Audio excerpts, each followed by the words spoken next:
Gente, a captação de órgãos em Goiás nesse fim de semana correspondeu a 1/3 da média mensal registrada pela Central de Transplantes da Secretaria Estadual de Saúde. Ao todo, 14 órgãos doados, contemplando pacientes que estavam na espera por um transplante aqui em Goiás, no Distrito Federal, São Paulo e também no Rio Grande do Sul.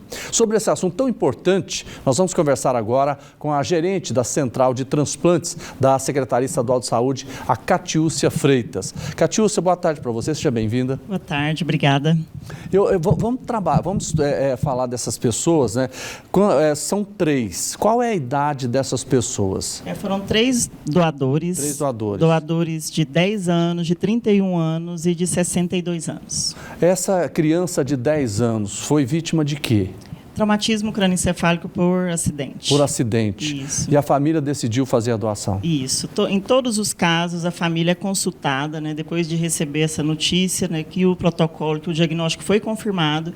Existe uma equipe preparada para conversar com essa família e oferecer essa possibilidade da doação nesse momento tão difícil. Essa criança de 10 anos, qual foi o órgão doado? Ele doou o coração, doou o fígado, rins e as córneas.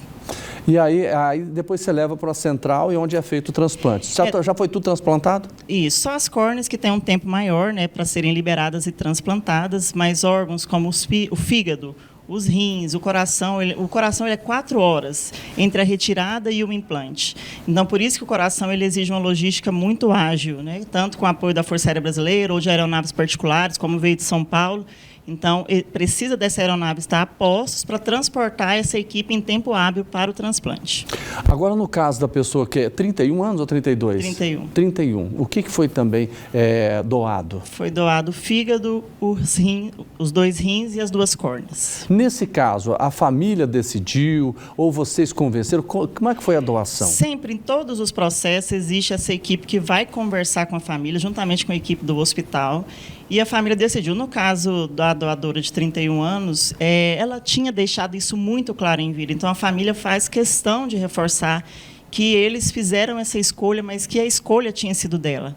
Que o desejo de ser uma doadora sempre foi deixado claro por ela. O que ela tinha que causou a morte? Então, ela teve uma encefalopatia hipóxica isquêmica, né, causou uma lesão neurológica irreversível. Então, por isso, ela teve o diagnóstico de morte cefálica confirmado. Agora, nós tivemos um outro caso, um terceiro caso, não é isso? Tivemos, em Uruaçu, né, um caso de morte cefálica que também foi confirmado no fim de semana, 62 anos, né, por AVC.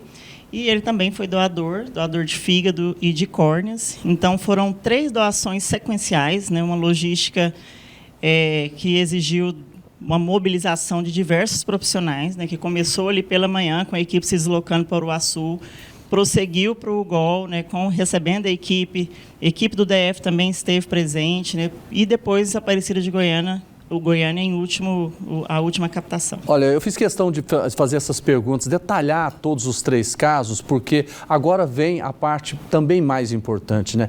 Quantas pessoas foram beneficiadas? No total, 14 pessoas foram beneficiadas, né? Entre doação de órgãos e tecidos. Então, são 14 pessoas que saíram da lista de transplante. No caso da criança, foi doado o coração, correto? Isso. Agora, o transplante também é para uma pessoa praticamente na mesma faixa etária? Geralmente, crianças doam para crianças. Pode ser que uma criança doe para o adulto, sim, mas no caso do coração em específico, depende do tamanho, né, o tamanho da caixa torácica, o tamanho do órgão.